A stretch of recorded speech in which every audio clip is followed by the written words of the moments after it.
Good evening and welcome, wherever you happen to be as you listen tonight, and however you found your way here. I'm really glad you came. Maybe you're already tucked into bed with the blankets pulled up warm and the lights turned down low.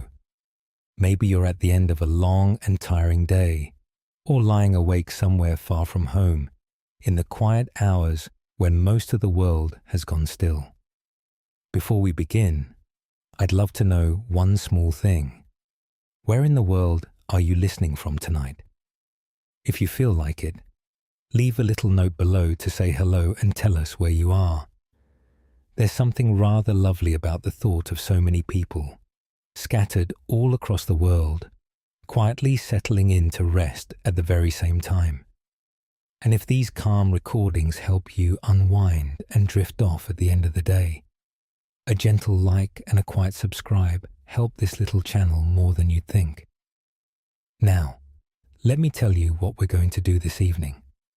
Tonight, we are going to take on one of the strangest and most famously confusing subjects there is, and we are going to make it gentle.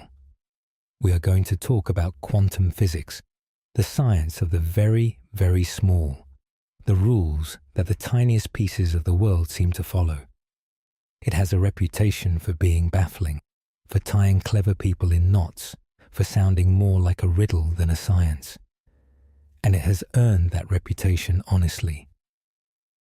But here is the thing I'd like you to hold on to.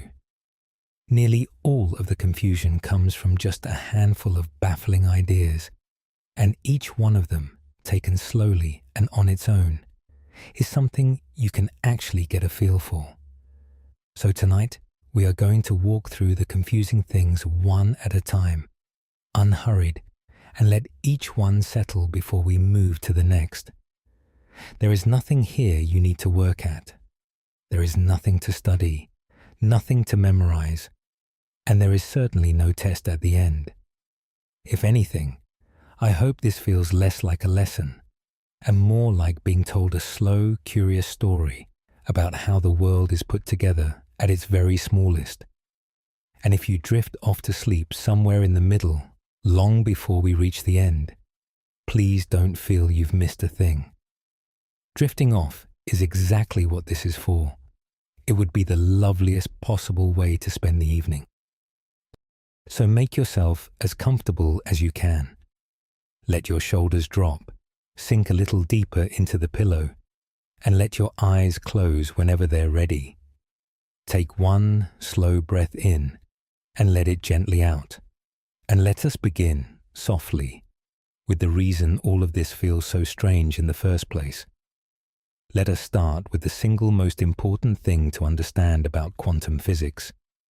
Because once you have it, everything else that follows becomes a little easier to bear. It is this: the world of the very small does not behave like a shrunken version of the world you know. And that, more than anything, is the root of all the confusion. When we imagine tiny things, we naturally picture them as smaller copies of ordinary things. We think of an atom as a very small ball, or of a tiny particle as a little grain of sand, or a minuscule marble whizzing about. It is a completely reasonable thing to imagine. It is also, as it turns out, wrong. And it is the reason so many people feel lost. Because the pieces that make up the world, when you get down to the very smallest scale, simply do not act like little balls or grains or marbles. They follow their own set of rules, rules that are nothing like the ones we are used to up here in the world of tables and chairs and falling apples. And why should they be the same? Think about it gently for a moment. Everything you have ever learned about how things move and behave, you learned from watching medium-sized things. Balls rolling, water pouring, doors swinging, people walking. Your common sense, that deep and trusty feeling for how the world works, was built entirely out of experience with objects roughly your own size. It was never trained on the world of the very small. because you have never seen it and never could. So when the tiny pieces of the world turn out to follow different rules, your common sense has nothing useful to say. It keeps insisting they should behave like little balls, and they keep refusing to. That tug of war between what your intuition expects and what actually happens is the confusion. It was never you failing to understand. It was your everyday sense of things being asked to stretch somewhere it was never meant to go. So here is a small kindness you can offer yourself right at the start. If, at some point tonight, you find yourself thinking, but that makes no sense, that can't be right, I would gently ask you to notice that feeling and then set it down. Because that feeling is not a sign that you are missing something. It is a sign that you have understood the situation exactly.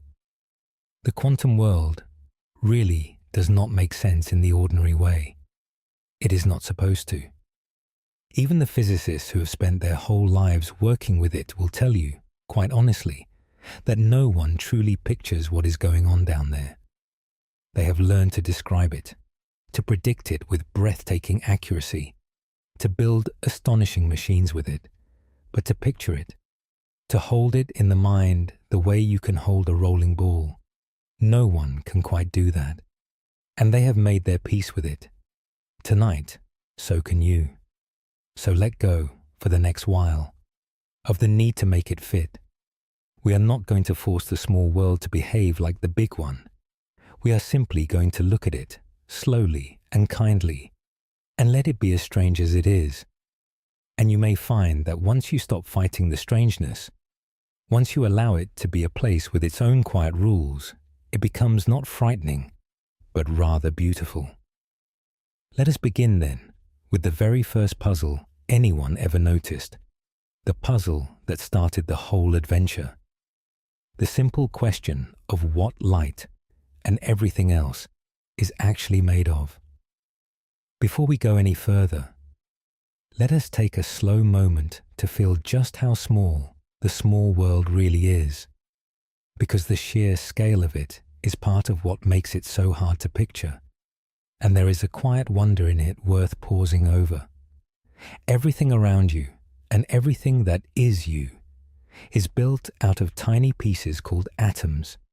The air you are breathing, the pillow under your head, the water in a glass by the bed, your own hands, all of it is made of atoms, joined together in different arrangements. And atoms are small beyond any easy imagining. They are far too small to see, not just with your eyes, but with any ordinary microscope.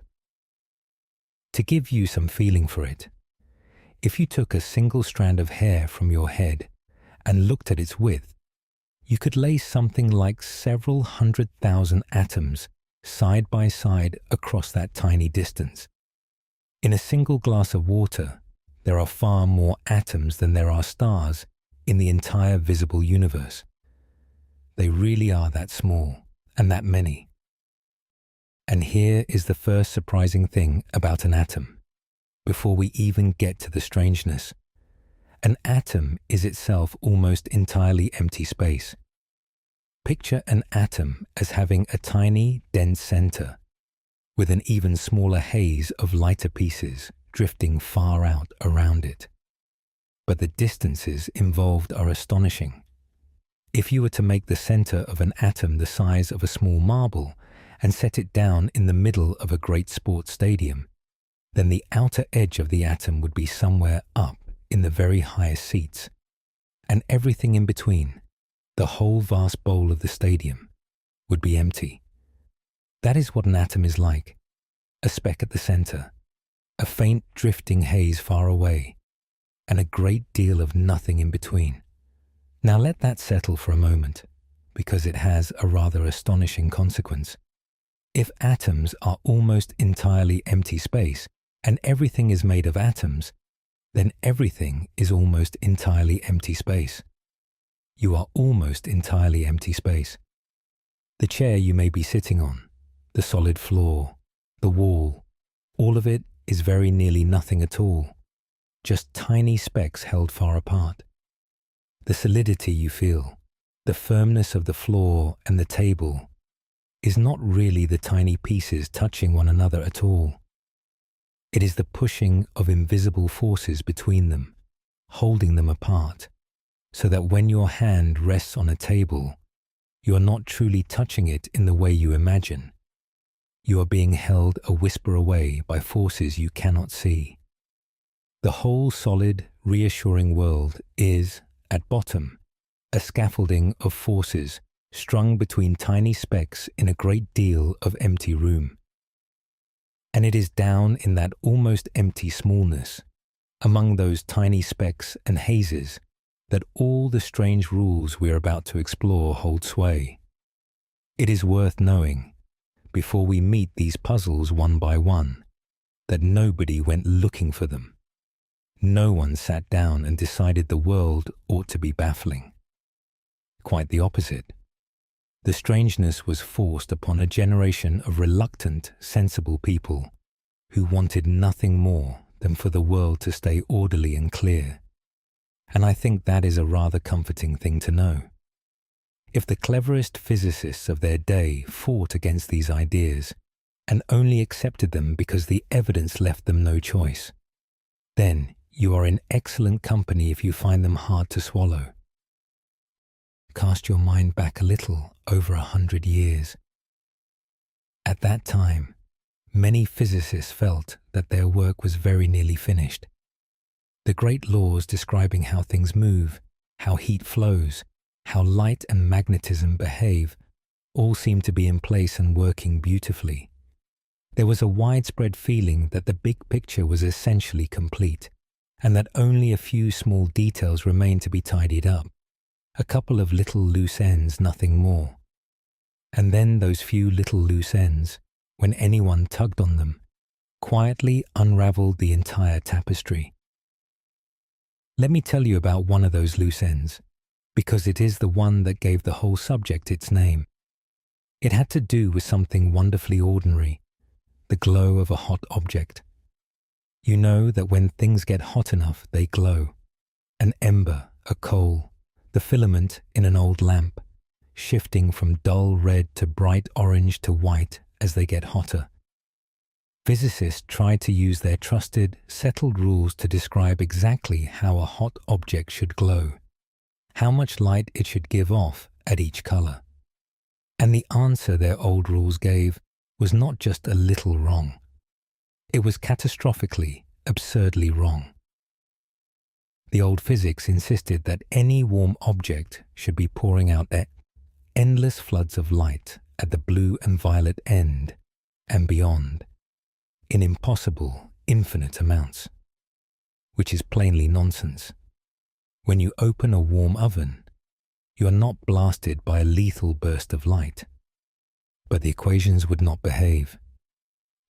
The way out of this was found, reluctantly, by a careful and conservative man who did not like it at all. He discovered that the only way to make the numbers come out right, to match what hot objects actually do, was to make one strange and, to him, deeply uncomfortable assumption, that energy is not given off smoothly and continuously in any amount you like, but only in tiny, separate, fixed lumps. He called such a lump a quantum, which simply means an amount, a portion. And it is from this reluctant little word that the whole of quantum physics takes its name. He thought of it, at first, as a mere mathematical trick, a bit of bookkeeping that happened to work, and he rather hoped someone would soon explain it away. No one ever did. Instead, over the next 30 years or so, one puzzle after another forced physicists deeper and deeper into this new world of lumps and blurs and chances, each of them dragged along half against their will, until the new physics stood complete. So as we walk through the confusing things now, remember, the people who discovered them were confused too. They simply followed the evidence wherever it led, however strange, and it led here. For a long time, People wanted to know what light really is, and the question seemed like it ought to have a simple answer. When you look closely at how light behaves, you find that it does two different kinds of things, and for a while it seemed you had to choose which one was the truth. Sometimes light behaves like a wave. You know what waves are, from water and from sound. A wave is a spreading, rippling thing. Drop a stone into a still pond and watch the rings spread outward. That is a wave. And one of the special things waves can do is meet each other and blend. When the high part of one wave lines up with the high part of another, they add together and make a bigger wave. When the high part of one lines up with the low part of another, they cancel out and leave calm water. This blending and cancelling is something only waves do. And light does it too.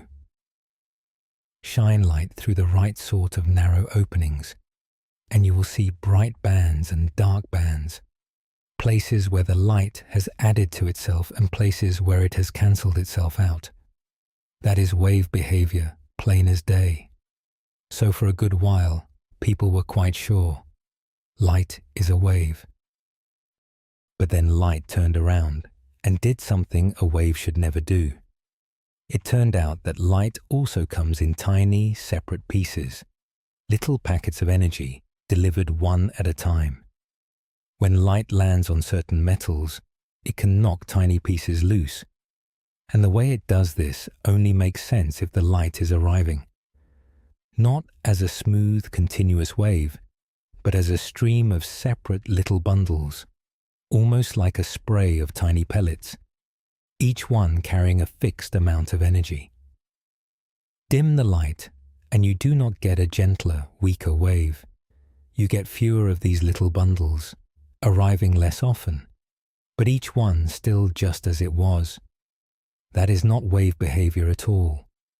That is the behavior of separate pieces, of particles. So which is it? Is light a wave, spread out and rippling, or is it a hail of tiny particles? And here is the answer that so confused everyone and confuses people still. It is both. Or rather, it is neither exactly, but something that can show you either face depending on how you look. Light is not a wave that we mistake for particles, nor a stream of particles that we mistake for a wave. It is its own kind of thing, a quantum thing, that behaves like a spread-out wave when you do one sort of experiment, and like a stream of little packets when you do another. We even have a slightly awkward name for these packets of light. We call them photons. Every beam of light, every glow from every lamp, every ray of sunshine, is a shower of countless photons, and each one is somehow also part of a wave. Now you might think, well, all right, light is an odd thing, fine, but surely ordinary solid matter, the stuff that things are made of, is not like that. Surely the tiny pieces that make up you and me and the chair and the floor are simple little particles, little balls after all. And this is where it becomes truly remarkable. Because when people looked closely, they found that the tiny pieces of matter do exactly the same double act. The little pieces that make up everything, when you send them through the right sort of openings, also make those bands of adding and cancelling, the unmistakable signature of a wave. Solid matter, the very stuff of the world, also has this wave and particle double nature. It is not just light, it is everything, all the way down. Every tiny piece of the world is, in this strange quantum way, both a spread-out wave and a little bundle at once. And the experiment that shows this most beautifully and most bafflingly is one we should look at slowly, because it sits at the very heart of all the confusion.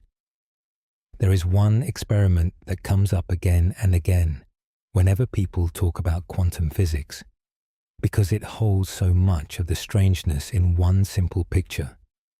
It is often called the double-slit experiment, and I want to walk you through it gently, because if you can feel your way into this one, you have felt the heart of the whole mystery. There is no math in it and nothing to memorize. It is really just a story about tiny things passing through two openings. Picture a wall with two narrow upright slits cut into it, side by side, like two thin doorways close together. Behind that wall, a little further back, stands a second wall, a screen, that can record where things land, lighting up wherever it is struck. Now imagine we start firing tiny pieces of the quantum world at the first wall, one at a time. It could be photons of light. It could be the tiny pieces that matter is made of. We send them across, one by one, toward the two slits, and we watch where each one lands on the screen behind. Now, if these were ordinary little balls, like tiny grains of sand thrown at a wall with two gaps, you can picture easily what you would get. Each grain would go through one gap or the other, and end up on the screen roughly behind whichever gap it passed through. Over time, you would build up two little piles, two bright stripes on the screen, one behind each slit. That is what your common sense expects, and for ordinary balls, that is exactly what happens. But that is not what the tiny quantum pieces do. When you send them through, one at a time, and let them slowly build up on the screen over many thousands of them, you do not get two stripes. You get many stripes, a whole row of bright bands and dark bands, spread right across the screen. And those bands are the exact signature of a wave, the pattern of adding and cancelling we spoke of before. It is as if each tiny piece, instead of going through one slit like a sensible ball, somehow went through both slits at once, spread out like a wave, met itself on the other side and blended with itself, adding in some places and cancelling in others. Each single solitary piece behaves as though it passed through both openings and interfered with itself. And remember, we are sending them one at a time. This is the part that unsettles people the most, and rightly so. It is not that a great crowd of pieces is jostling and bumping and somehow arranging itself into stripes. Each piece is sent alone, with nothing else anywhere near it, and lands as a single tiny dot on the screen. If you send only a few, you see only a scatter of dots that looks like nothing at all. But keep going, patiently, one lonely piece after another, and slowly, dot by dot, the striped pattern appears, as if it were hiding in the way each single piece travels. Somehow each individual piece, all by itself, carries the wave pattern within it. Each one, alone, seems to pass through both slits and blend with itself, before arriving at a single point. That is the puzzle. That is the thing no ordinary picture can hold. And it only gets stranger when we try to catch the piece in the act. Faced with the puzzle of the double slits, anyone would want to do the obvious thing. If each tiny piece seems to go through both openings at once, then let us simply watch and see.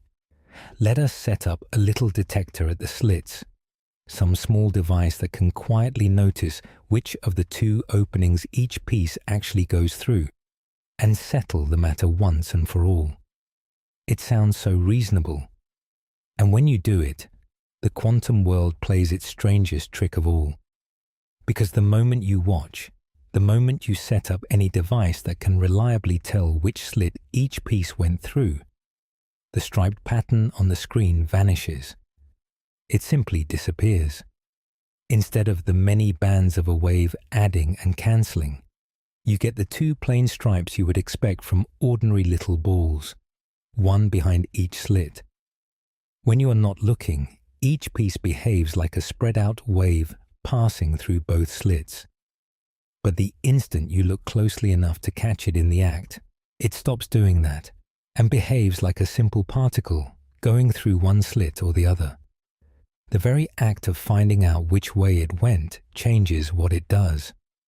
Take a slow breath, because that is one of the deepest and most unsettling facts in all of science, and it deserves a moment. It really does seem that whether these tiny pieces behave like waves or like particles depends on whether we are checking. Look away, and they spread out and blend and interfere. Look closely, and they pull themselves together into definite little pieces that go one way or the other. It is as though the small world behaves one way when unobserved and quite another way when watched. Now, I want to slow right down here and gently clear up the single biggest misunderstanding in all of quantum physics, because this is where it usually creeps in. When people hear that watching changes the outcome, they often take it to mean that human awareness, the conscious mind, is doing something magical, that the universe somehow knows when a person is paying attention, or that our thoughts reach out and shape reality. And that idea has launched 1,000 mystical claims. But it is not what the science says, and it is worth saying so plainly. The word people use, observation, is a misleading one. It does not mean a conscious being looking with their eyes and mind. It means measurement, and measurement means interaction. To find out which slit a piece went through, you have to physically interact with it in some way, bounce something off it, let it touch a detector, tangle it up with a bigger machine. And it is that physical interaction, that unavoidable disturbing contact, that changes what the piece does. It would happen just the same in an empty laboratory with no person anywhere near, so long as the detector was recording. The mystery is real, and it is deep, but it has nothing to do with the magic of the human mind. It has to do with the simple fact that, in the quantum world, you cannot find out about something without touching it, and you cannot touch it without changing it. So the tiny piece does not know you are watching in any spooky, knowing way.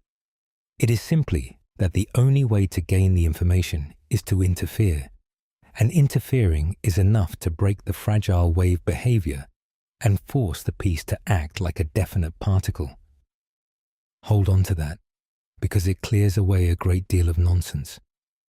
What remains, though, is still wonderfully strange, that until you interact with it, a tiny piece of the world really does not seem to be in one definite place, doing one definite thing. It seems to be a spread-out haze of possibilities, and learning to think about that haze is our next gentle step. We have arrived at one of the most famous and most misunderstood ideas in all of quantum physics, the one you have probably heard of even if you have never heard another word about the subject. It is the idea that a tiny piece of the world can be in two states at once. Physicists call it superposition, which is a grand-sounding word for a fairly simple picture. And tonight, we are going to take the mystery out of it slowly, and also, gently, put the right amount of mystery back in. Here is what it means. Before you measure a tiny quantum thing, before you interact with it and force it to give you a definite answer, it does not seem to have one definite answer waiting inside it. Instead, it seems to hold all its possible answers at once, blended together, each with a certain weight. A tiny piece might not be simply here or there, but in a kind of smeared together combination of here and there. It might not be spinning simply one way or the other, but in a blend of both ways at once. This blended, not yet decided condition is what we mean by being in two states at once. The thing is not secretly in one state and merely hidden from us. As far as anyone can tell, it has not settled on a single state at all, until the moment something interacts with it. It helps to think back to that experiment with the two slits. When no one is checking, each tiny piece behaves as though it goes through both slits at once. That is superposition in action. The piece is in a blend of going through the left and going through the right, both at the same time, and the two blend and interfere to make the stripe pattern. Only when you measure, when you check which slit, does the piece drop out of that blend and pick a single definite path. Before the measurement, both possibilities are somehow real and present together. After the measurement, only one remains. Now, I want to be careful and honest here, because this idea is very easy to overstate, and it gets stretched into all sorts of silliness. When we say a tiny piece is in two states at once, we do not mean there are two little copies of it sitting side by side, two solid objects in two places that you could see if you looked quickly enough. If you look, you never catch it in two places. You always find one whole piece in one place every single time. The two states at once condition is not something you can ever directly see. It is the hidden situation before you look, and the very act of looking always collapses it down to a single plain answer. So superposition is not about seeing double. It is about this, that the tiny piece, left alone and unmeasured, does not carry a single definite answer within it, but a whole spread of possible answers, all real, all waiting, until one is chosen. And here is the gentlest way I can offer to hold it. Think of the small, unmeasured quantum world not as a collection of tiny objects that each secretly have a definite position and speed and spin, like tiny things hidden in tiny boxes, waiting for us to open the lid. Think of it, instead, as a world of possibilities that have not yet come down on one side. A tiny piece is less like a coin lying hidden under your hand, already heads or tails, and merely covered up, and more like a coin still spinning in the air, not yet either one, still holding both outcomes within its spin. When you measure, it is as if the coin lands, but before it lands, it is truly still up in the air, still both. That spinning coin quality, that real and physical not yet decidedness, is perhaps the strangest and most central idea in the whole of quantum physics. And it leads us straight into the next confusing thing, which is really the same mystery seen from another angle. The fact that there are limits to how much you can ever know. We keep saying that a tiny piece of the world is somehow also a wave, and I do not want to let that slip by without stopping to ask the obvious question, because it is one of the things people find hardest of all to grasp. When we say a tiny piece behaves like a wave of what exactly? A wave in water is a rippling of water. A wave of sound is a squeezing and stretching of the air. So when a single lonely piece travels like a wave, what is doing the waving? What is the wave actually made of? The answer is one of the most mind-bending, and yet in the end most clarifying, ideas in the whole subject. The wave is not a ripple in any substance at all. It is not made of water or air or any material stuff. It is, as near as we can put it in plain words, a wave of possibility. It is a spreading, rippling map of where the piece is likely to be found, and how likely it is to be found there. Let me paint it for you. Picture that spread out wave hovering in space, with tall peaks in some places and flatness in others. Where the wave rises tall and strong, the piece is very likely to be found if you go looking there. Where the wave lies low and flat, the piece is unlikely to be there. and where the wave has cancelled itself right down to nothing, the piece will simply never be found at all. The wave does not tell you where the piece is. Nothing can tell you that before you look. It tells you only the chances, the shape of the maybes, laid out across space. It is a wave of pure likelihood, rippling and spreading and blending, and it is about as close as we can come to saying what a tiny piece is when nobody is looking at it. And now the double slits make a new kind of sense. This wave of possibility, this ghostly spread of chances really does pass through both openings at once, because it is not a solid object, but a map of maybes, and a map can lie across both doors at the same time. On the far side, the two parts of the possibility wave overlap and blend, adding where they agree and cancelling where they clash, exactly as ripples on a pond do. That blending reshapes the map of chances into bands, places where the piece is now very likely to arrive, and places where it can now never arrive at all. And so, piece by piece, each one guided by the same rippling map of likelihood, the striped pattern slowly builds itself up. The pieces land as solid single dots, but they are shepherded to their places by a wave of pure possibility. And then, when you finally look, when you measure, the whole spread out map of maybes does something abrupt and mysterious. It gathers itself up in an instant into a single definite answer. A moment before, the wave stood for everywhere the piece might be. The measurement picks out one spot, and all the rest of the map simply vanishes, its possibilities gone in the choosing. Physicists sometimes call this sudden gathering up the collapse of the wave, and how it happens or why, or whether it truly happens at all, is one of the deepest unsolved puzzles in the subject, one we will come to a little later. But hold the picture for now, because it is the truest one we have. A tiny piece, left unwatched, is not a little ball hiding its location from you. It is a ghostly wave of chances spread across space, until the moment of looking calls it home to a single point.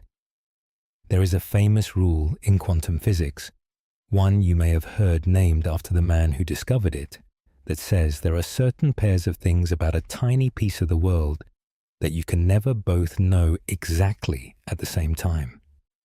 The more precisely you pin down one, the more the other slips away into vagueness. It is usually called the uncertainty principle, and it is often badly explained, so let us take it slowly and get it right, because it is far stranger and more beautiful than the usual telling. The pair that comes up most often is this, where a tiny piece is and how it is moving, its position and its motion. The rule says you can never know both of these perfectly at once. If you manage to pin down exactly where a tiny piece is, then how fast and which way it is moving becomes hopelessly blurry and undefined. And if you pin down exactly how it is moving, then where it actually is smears out into a haze, so that it could be almost anywhere. You can trade a little blur in one for a little sharpness in the other, but you can never have both sharp together. There is a flaw to how much you can know, a built-in blurriness at the very bottom of things. Now, the usual way people explain this is to say that it is our own clumsiness, that to see a tiny piece we have to poke it with something, and the poke knocks it about, so we disturb what we are trying to measure. And there is a grain of truth in that. But it is not the real heart of the matter, and I do not want to mislead you. The deeper truth, the stranger truth, is that the blurriness is not just about our clumsy instruments. It is not that the tiny piece really does have an exact position and an exact motion, and we are simply too ham-fisted to catch both. It is that the tiny piece does not have both an exact position and an exact motion at the same time. to begin with. The blur is not in our knowledge. The blur is in the thing itself. Down at the bottom, the world is truly a little fuzzy, and no cleverer instrument, however perfect, could ever sharpen it, because there is nothing sharper there to find. This flows straight out of what we were just saying about being in many states at once. If a tiny piece does not carry a single definite answer for where it is, but a spread of possible places, then of course you cannot read off an exact position. There isn't one, only the spread. The uncertainty principle is really just a careful statement of how far that spreading goes, and of the strange bargain the small world drives. Sharpen one thing and another must blur always, with no escape. And there is something here that I find genuinely lovely, once the initial strangeness softens. This blurriness is not a flaw in the world, not a defect or a limitation to be frustrated by. It is woven into the very fabric of things, and it turns out to be the reason the world can exist at all in the form we know. That same fundamental fuzziness is part of why atoms are stable, why matter holds together, why there is solid ground beneath you and a solid world around you. If the tiny pieces could be pinned down completely, perfectly still, and perfectly located, the whole delicate structure of matter would collapse. The blurriness at the bottom is not the world failing to be definite. It is the world being exactly what it needs to be. There is even a lovely, homely proof of this fuzziness that you can carry in your mind. Because a tiny piece can never have both an exact place and an exact stillness, it turns out that the tiny pieces of the world can never be brought entirely to rest, not even at the very coldest cold there is, the lowest temperature the universe allows. There is always a last faint tremble left in them that can never be stilled, because to still it completely would be to pin them down too well, and nature forbids it. And this has a real and measurable result. The substance we call helium, the light gas that fills floating balloons, when it is cooled down and down toward that coldest possible cold, simply refuses to freeze solid the way everything else does. It stays a liquid, forever restless, because its tiny pieces can never quite hold still enough to lock into a solid. That gentle refusal to freeze is the blurriness at the bottom of things, made real enough to pour. And that thought leads us naturally to the next puzzle, which is about why the small world comes in lumps. Here is a piece of quantum strangeness that hides in the very name of the subject. The word quantum simply means an amount, a lump, a definite portion of something. And the discovery that gave the whole field its name was this, that down at the smallest scale, a great many things in the world do not come in smooth, continuous flows, as they appear to up here, but in tiny separate lumps, in fixed portions, with nothing in between. Let me give you the gentlest picture I can. Think of a ramp and a staircase. In the ordinary world, most things seem like a ramp, smooth and continuous, able to take any value at all. If you pour water, you can pour any amount, a little more or little less, with no gaps. If you walk up a ramp, you can stop at any height you like. That is how the big world feels, smooth, gap-free, continuous. But the small world, it turns out, is often more like a staircase than a ramp. Certain things down there can only take particular fixed values, particular steps, and simply cannot exist at the heights in between.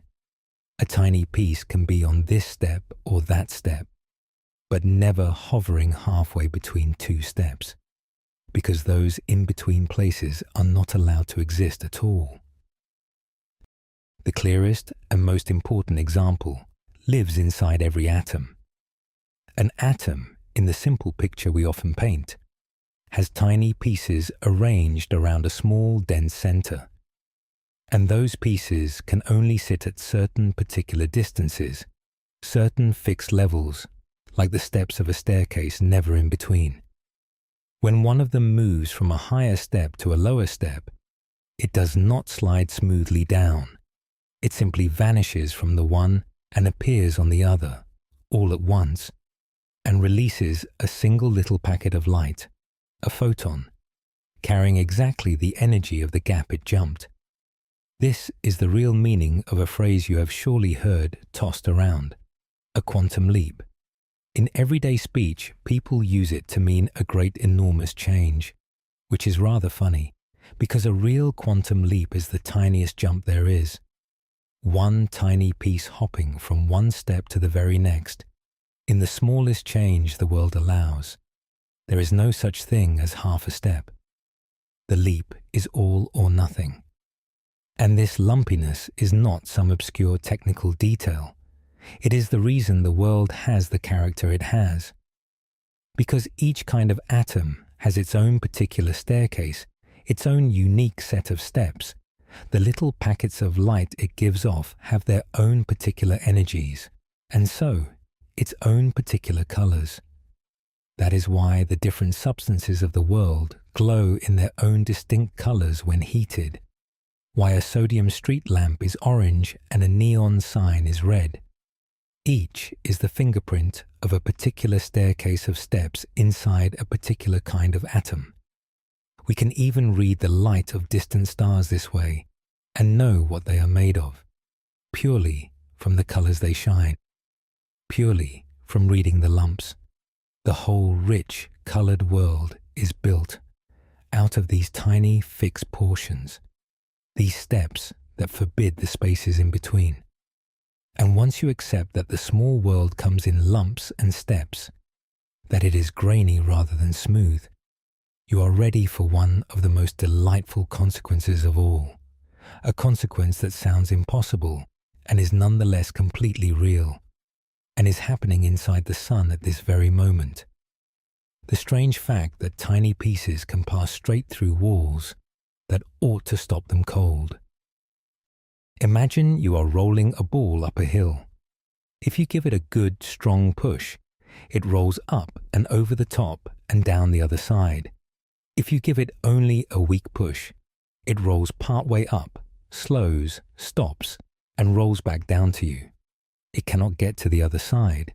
It simply does not have enough push to clear the top. This is one of the most basic and reliable facts of the everyday world. To get past a barrier, you need enough energy to get over it. There are no exceptions up here. A ball without enough push always rolls back.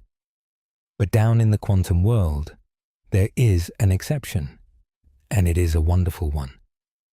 A tiny piece, faced with a barrier, it does not have enough energy to cross. A wall it simply should not be able to get past can sometimes just appear on the other side anyway. It does not go over the top. It does not smash through. It simply turns up on the far side, as though it had quietly passed straight through the wall without ever climbing it. This is called quantum tunneling, and it is not a rare fluke or a theorist's daydream. It happens constantly, everywhere, and the world as we know it depends on it. Why does it happen? It flows, once again, from the blurriness and the spreading out we have been talking about all evening. Remember that a tiny piece does not have a single sharp position. It is a spread out haze of possible places. When such a piece comes up against a thin barrier, its haze of possibility does not stop dead at the wall. Most of it is blocked, yes, but a faint whisper of that haze leaks a little way into the barrier, and if the barrier is thin enough, a faint whisper of it reaches out the far side. And because the piece is a spread of possibilities, there is then a small but real chance that when you next look for it, you find it there, on the other side of a wall it never had the energy to cross. It did not break any rule. It simply lived, all along, as a haze of maybes, and one of those maybes was over there. Now, this might sound like the sort of thing that could only matter in a laboratory, a curiosity with no bearing on real life.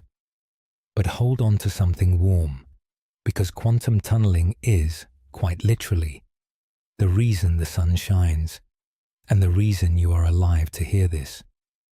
Deep in the heart of the sun, tiny pieces are being pressed together to release the energy that lights and warms our world.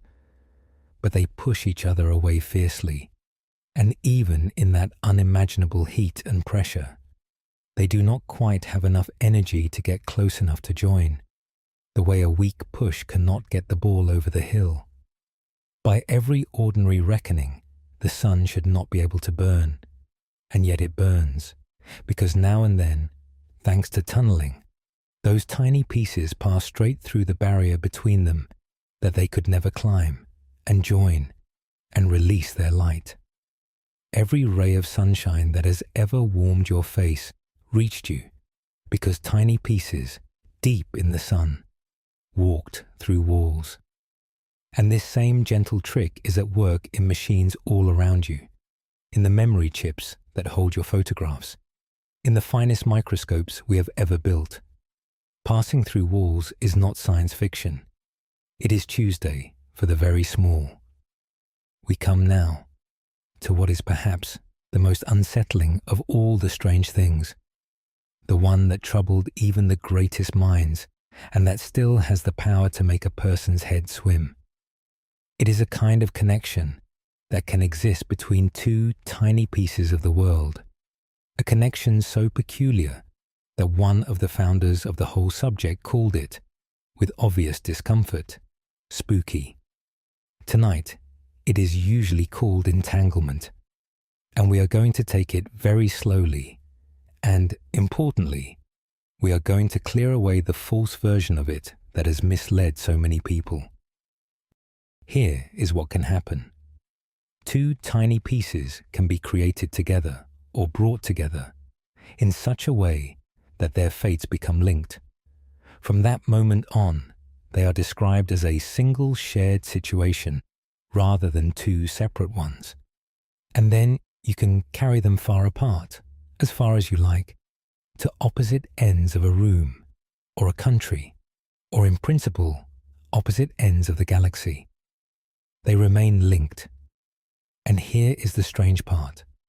While each piece, on its own, has not yet settled which state it is in, that spinning coin not yet decidedness we spoke of, the two are linked so that their answers must match up in a particular way. So when you finally measure one of them, and it settles into a definite state, the other one, no matter how far away, is instantly settled too, into just the state the link demands. The two coins were both spinning. The moment one lands, the other lands too, and always in agreement, however great the distance between them. This is what so unsettled people, and you can see why. It looks, at first glance, as though the two pieces are somehow signaling to each other, faster than anything is allowed to travel. One whispering to the other across the void, telling it how to fall. It looks like an instant connection stretched across any distance at all. And Einstein himself found this so troubling that he was sure it must mean the theory was incomplete, that there had to be some hidden, ordinary explanation. But careful experiments, done many times over, have shown that the strange connection is real. The two distant pieces really are linked in this deep way, and measuring one really is bound up with the state of the other, no matter how far apart they are. These tests have been carried out over ever greater distances, first across a single laboratory bench, then across a city, then between mountaintops many miles apart, and even out to a satellite in space and back down again. And every single time the peculiar connection holds firm, exactly as the theory says it must. This patient, confirming of one of the spookiest ideas in all of physics, was honored only a few years ago with one of the very highest prizes in science, a mark of how seriously and how carefully the matter has been settled. And now, the crucial clearing away, because this is where almost everyone is misled. It is very tempting to think that this means we could use entangled pieces to send messages instantly across great distances, to talk faster than light, to build a magical telephone that beats the speed of light itself. And that, it turns out, we absolutely cannot do. Nature is subtle here and closes the door very gently but very firmly. The reason is this: when you measure your piece, the answer you get is completely random. You cannot choose it. You cannot make your piece land on heads in order to force your distant friend's piece to land on tails and thereby send a signal. You just get whatever random answer you get. And so does your friend. And only later, when you compare your two lists of results by some ordinary slower means, a phone call, a letter, do you discover that they were strangely, perfectly matched all along. The connection is real, but it carries no message you can control.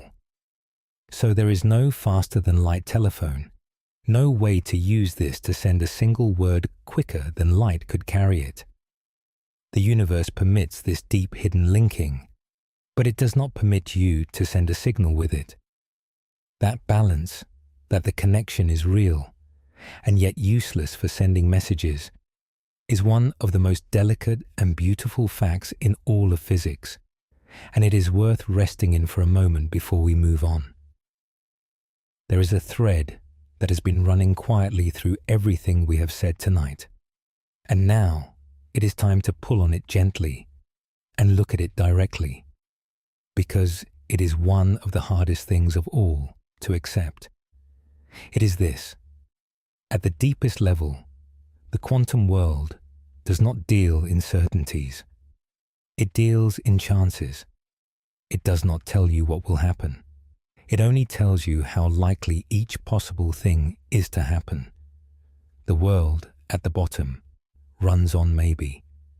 Let me explain what that really means, because it is a genuinely radical idea. In the everyday world we are used to, we believe that if you knew everything, absolutely everything, about a situation, you could, in principle, predict exactly what would happen next.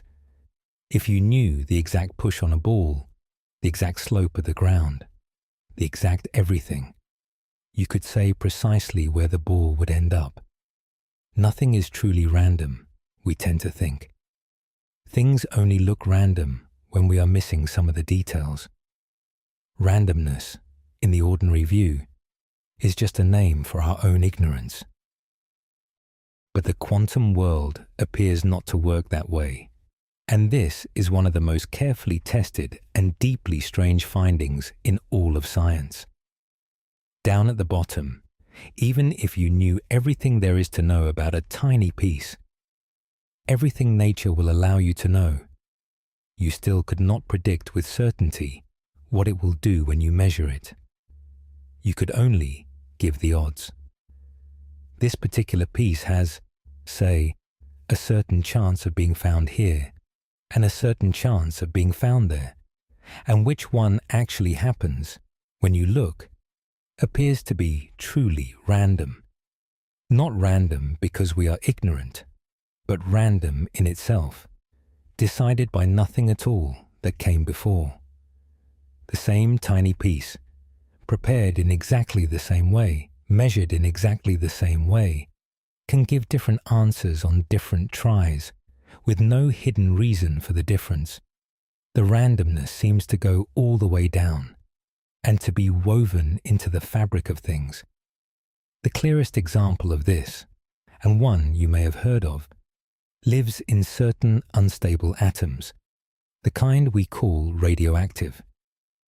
Such an atom will, at some unpredictable moment, suddenly break apart and give off a tiny flash of energy. And here is the strange thing. Take two of these atoms, exactly alike in every possible way, as identical as two things can be. One of them might break apart in the very next second. The other might sit there, unchanged, for many thousands of years.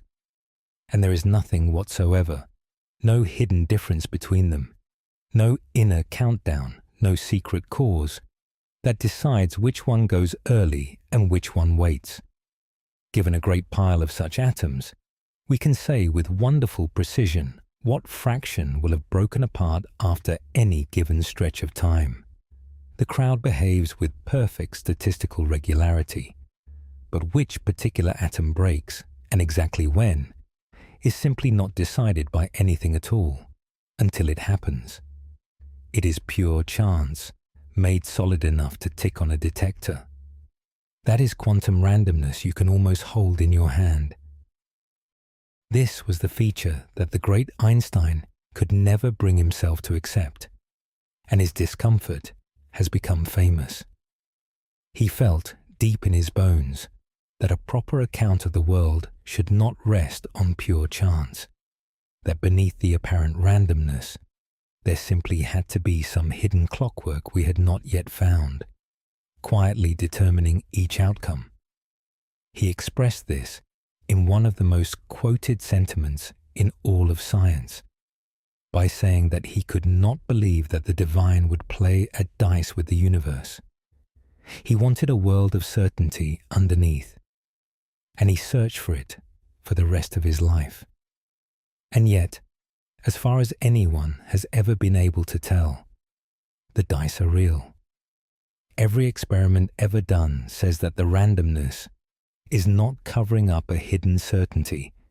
It appears to be the genuine bedrock of how the small world behaves. It remains one of the deepest and most humbling facts we have ever uncovered, that the universe, at its very foundation, seems to make some of its choices by pure, irreducible chance. It is a strange thing to lie down with, the idea that the solid, dependable world is built, at the bottom, out of pure maybe, but there is a soft comfort in it too, if you let there be. It means the world is not a cold machine grinding out a fixed and predetermined future. There is a genuine openness at the heart of things, a real, not yet decidedness, right down at the roots of reality. And it is exactly this deep uncertainty that a certain very famous cat was invented to think about. Almost everyone has heard of Schrödinger's cat. It is probably the single most famous image in all of quantum physics, and it is also one of the most misunderstood. So let us sit down with the poor creature and understand what it is really about. It was dreamed up by one of the founders of the field, a thought experiment, a story told purely in the imagination to make a point. No real cat was ever involved, and I promise you no cat is harmed tonight. Here is the story. Imagine a cat inside a closed box, where you cannot see in, and imagine that inside the box, along with the cat, there is some device rigged up to a single tiny quantum event. One of those purely random happenings we just spoke of. Something with, say, an even chance of triggering or not triggering over the next hour. If it triggers, the device releases something that would harm the cat. If it does not trigger, nothing happens, and the cat is perfectly fine. So the fate of the cat has been tied directly to a single random quantum flip of the coin, still spinning, still undecided. Now here is the puzzle the story was built to expose. We said earlier that a tiny quantum thing, before it is measured, is not in one state or the other, but in a blend of both at once, both possibilities real and present together, until something interacts with it and forces it to settle. Very well. But in this box, the tiny quantum thing is linked to the cat. So if the tiny thing is really in a blend of triggered and not triggered, both at once, then it seems we are forced to say that the cat, too, must be in a blend of the two matching states, both at once, until the box is opened and someone looks. And that is plainly absurd. A cat is a large, warm, living creature. The idea of a cat in a blurry blend of two conditions at once, neither one thing nor the other, makes no sense at all. Cats are simply never like that. And that was exactly the point. The man who invented this story was not claiming that cats really do hover in blends, quite the opposite. He was using the cat to poke at the theory, to show that there is something deeply unfinished about the way we talk. He was saying, in effect, look, this odd blending business works well enough for tiny pieces we never see directly, but if you follow it honestly up to the scale of a cat, you get nonsense. So where exactly does the strangeness stop? At what point, on the way up from a tiny piece to a whole cat, does the blurry blend of possibilities turn into a single definite reality? Where is the line? The cat was never an answer. The cat was a question, a beautifully sharp one, aimed at the very heart of the puzzle. And it turns out to be a question that quantum physics, even now, does not fully know how to answer. Which brings us, gently, to the deepest and most honest confusion of all. We have spent this whole evening describing the puzzling things the small world does. And you may, quite reasonably, be waiting for the part where I finally tell you what it all really means, what is actually going on underneath, the true story behind the strangeness. So I'm going to be completely honest with you, because honesty is kinder than a tidy fib. Nobody knows. After 100 years of the most careful work, with a theory that predicts the results of experiments more precisely than almost anything else in the whole of science, we still do not agree on what it is telling us about reality. The equations work flawlessly. What they mean is still a genuine mystery. Let me be clear about the shape of this, because it is unusual and rather wonderful. It is not that quantum physics is vague or unreliable. It is astonishingly reliable. It is arguably the most successful and precisely confirmed set of ideas humankind has ever produced. And every machine we build on it works exactly as it promises. The uncertainty is not in the predictions. The uncertainty is in the story behind the predictions. We have a perfect recipe and no agreed picture of the kitchen. And so, over the years, thoughtful people have offered several different pictures, several different ways of imagining what might really be going on, and they disagree with one another. And there is at present no way to tell which, if any, is right. Some people take the view that, before a measurement, there simply is no definite reality, only the spread of possibilities, and that the act of measurement itself brings a single reality into being out of that haze. On this view, the blurry blend is all there is until we look, and looking makes it real. Others find that too strange to swallow, and prefer a picture in which every possibility does come true, but each in its own separate branch of reality, so that the world is ceaselessly splitting into countless versions, one for every possible outcome, all equally real, forever parting ways. In that picture, the cat is both alive and not, but in two branches that no longer meet, and there is a version of you in each. Still others suspect there is a hidden layer of clockwork after all, quietly guiding each tiny piece along a definite path, so that the randomness is only apparent, and Einstein was partly right. And there are yet more pictures besides these.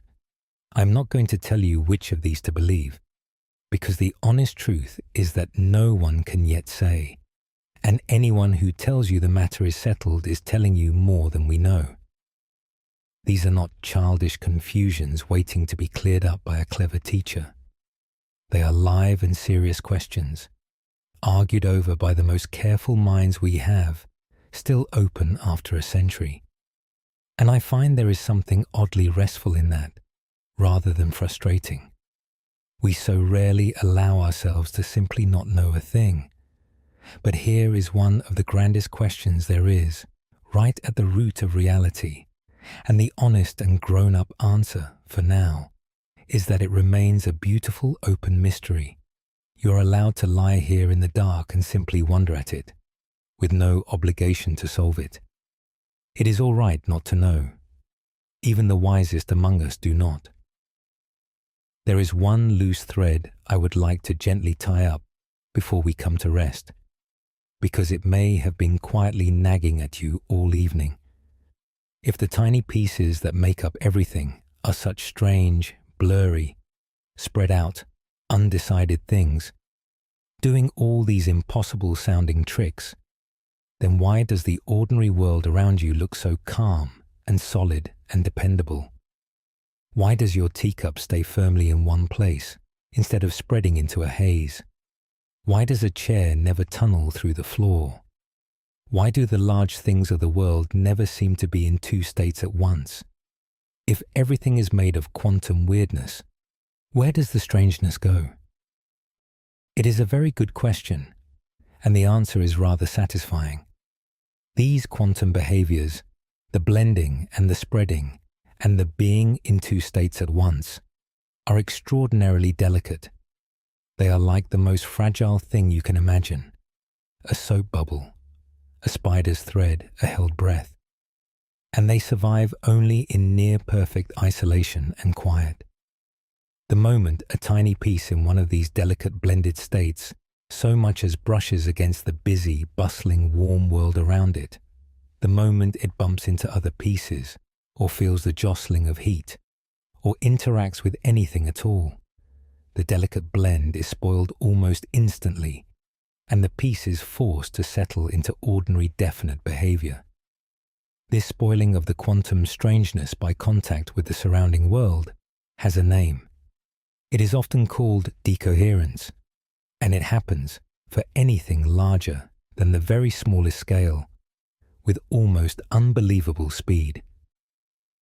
Now think about what a large everyday object is.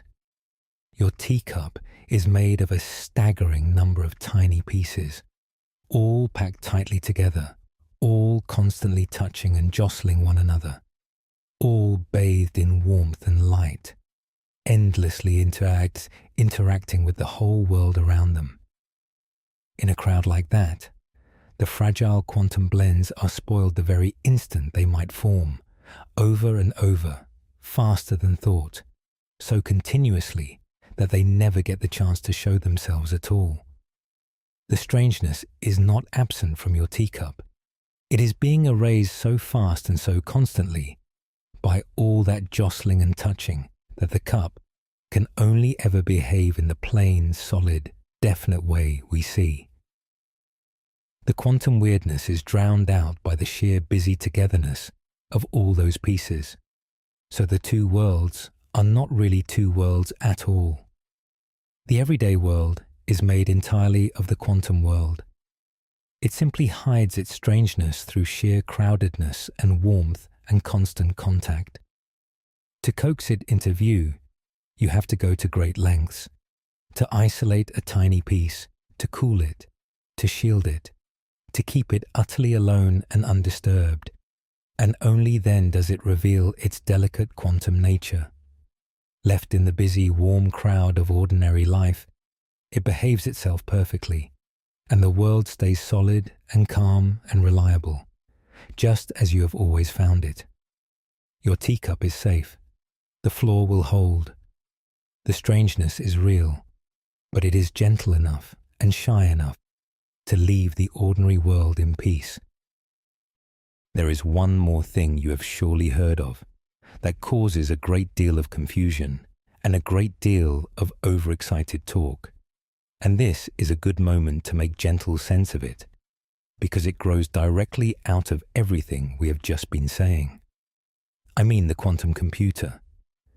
You may have heard that these machines are being built, that they will be unimaginably powerful, that they will change everything or break every secret code in the world. So let us quietly sort out what is real from what is hopeful noise. To understand the idea, think first about how an ordinary computer works. Deep inside every ordinary computer, all information is stored as a huge number of tiny switches, and each switch is always in one of just two positions, on or off, which we can call 1 or 0. Every photograph, every song, every word is really just a vast pattern of these tiny switches, each one firmly one thing or the other. That is the whole basis of the digital world. Everything reduced to definite ones and zeros. Now, a quantum computer does something different, and you can perhaps already guess what it is. Instead of switches that must be firmly on or off, it uses tiny quantum pieces held in that finely poised blend we have talked about all evening, the not yet decided condition, where a thing is a mix of both at once. So each tiny store of information, rather than being simply 1 or 0, can hold a blend of 1 and 0 together. And when you link many of these together, using that spooky connection of entanglement, they can, in a manner of speaking, work through an enormous number of possibilities, all interwoven at the same time, rather than plodding through them one after another. For most everyday tasks, this would give you no advantage at all, and it is worth saying so clearly, because this is where the confusion runs wildest. A quantum computer is not simply a faster version of your laptop, and it will not make your ordinary tasks quicker. For checking your messages or watching a film, it would be no better, and probably far worse. But for a few very particular kinds of problem, the sort where you would otherwise have to sift through a staggering number of possibilities to find an answer, this new kind of machine could in principle do in a short while what an ordinary computer could not finish before the stars burned out. Working out how complicated molecules behave, which could help design new medicines, certain kinds of searching, and yes, the unpicking of some of the codes that guard our secrets. For those special tasks, and only those, the quantum machine holds real and remarkable promise. But now, the honest cooling of the enthusiasm, because you deserve the true picture as you fall asleep, not the breathless one. These machines are monstrously difficult to build, and the reason why is the very thing we spoke of a moment ago, the delicacy of the quantum blend, and how easily it is spoiled by the slightest contact with the outside world. To keep their tiny pieces in that fragile, undecided state long enough to be useful, quantum computers must be shielded from the world with heroic effort, chilled to a cold far below the coldest depths of space, guarded from the faintest whisper of heat or vibration or stray light. Even then, the delicate states crumble in the tiniest fractions of a second, and a great deal of the machine's effort goes simply into catching and correcting the endless errors this causes. So while real quantum computers do now exist, they are still young, still small, still fragile, and still very far from the world-changing marvels of the excited headlines. It is a real and thrilling frontier, one of the most interesting in all of science. But it is a frontier, not a finished country, and anyone who tells you these machines are about to remake your daily life next year is, once again, telling you more than we truly know. Before we let the evening close, there is one last confusion I would like to clear away, And it may be the most important one of all, because it is the one most likely to lead you astray out in the world. Because quantum physics is so strange, and because it deals with haziness and possibility and the limits of knowledge, it has been borrowed over the years to dress up all manner of nonsense. You will hear the word quantum attached to healing crystals, to vague talk of thoughts shaping reality, to expensive mystical sounding remedies, to the idea that because the small world is uncertain, anything at all goes. And I would like to say, as gently, but as clearly as I can, that is not what any of this means.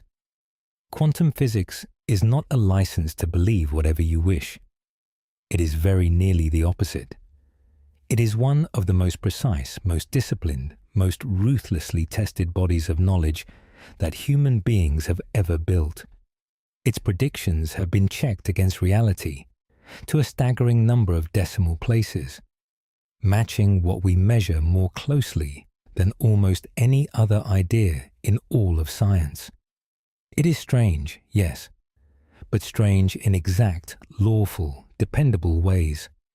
The haziness we have talked about is not a soft, do-as-you-please haziness.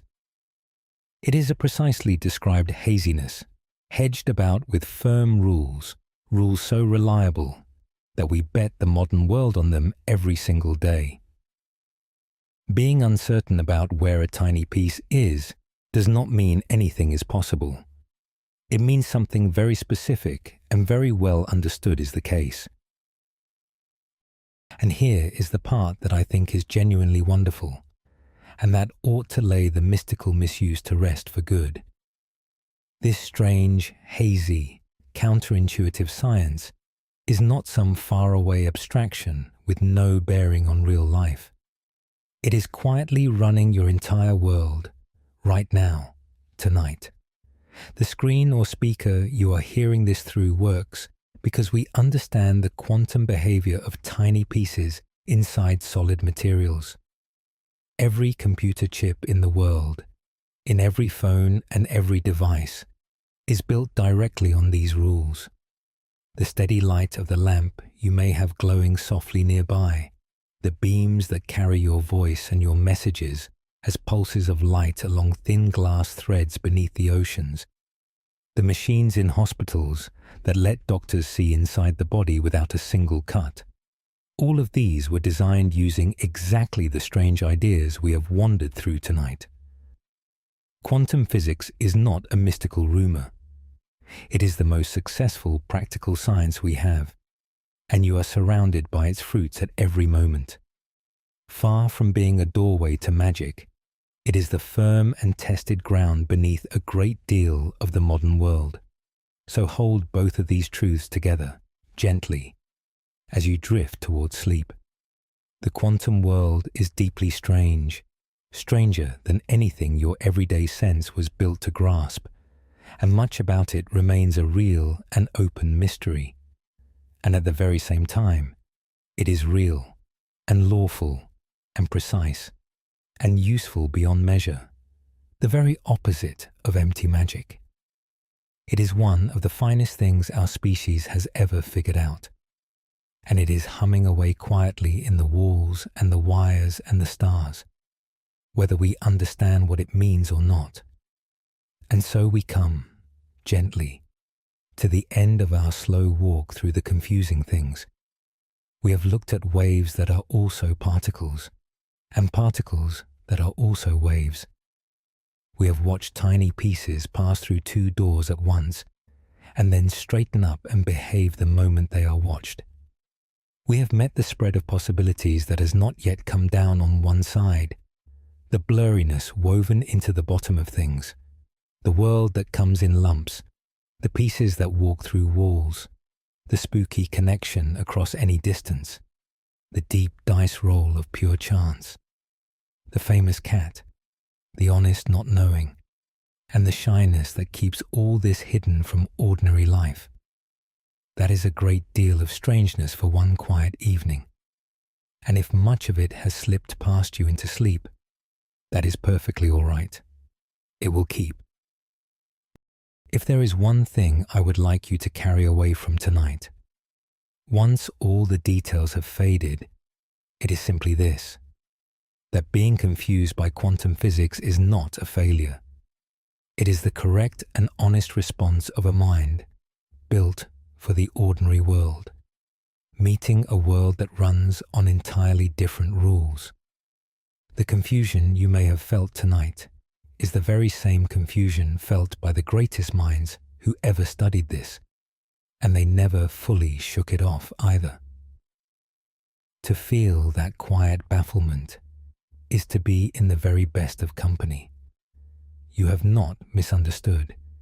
You have understood exactly how strange it is, and that is the whole of the wisdom there is to be had here. So let go of any last wish to have it all make tidy sense, and let it be what it is: a deep and genuine mystery at the root of the world, still glowing with questions after 100 years, and beautiful precisely because it will not be tamed. There is nothing you need to solve tonight, and nothing you need to hold on to. The tiny pieces of the world will go on doing their strange and lawful dance, whether we watch them or not, and they will go on holding you together, and holding the whole calm room around you together, all through the night. Let your breathing slow, and let your thoughts grow soft and loose, and let all the strangeness settle quietly around you like snow. You do not need to understand a single thing to rest. The world will keep its deepest secrets safe until morning, and you are held, right now, by more mystery than anyone alive can explain. Sleep well, rest easy, and let the small, strange, faithful heart of things carry you gently down into sleep.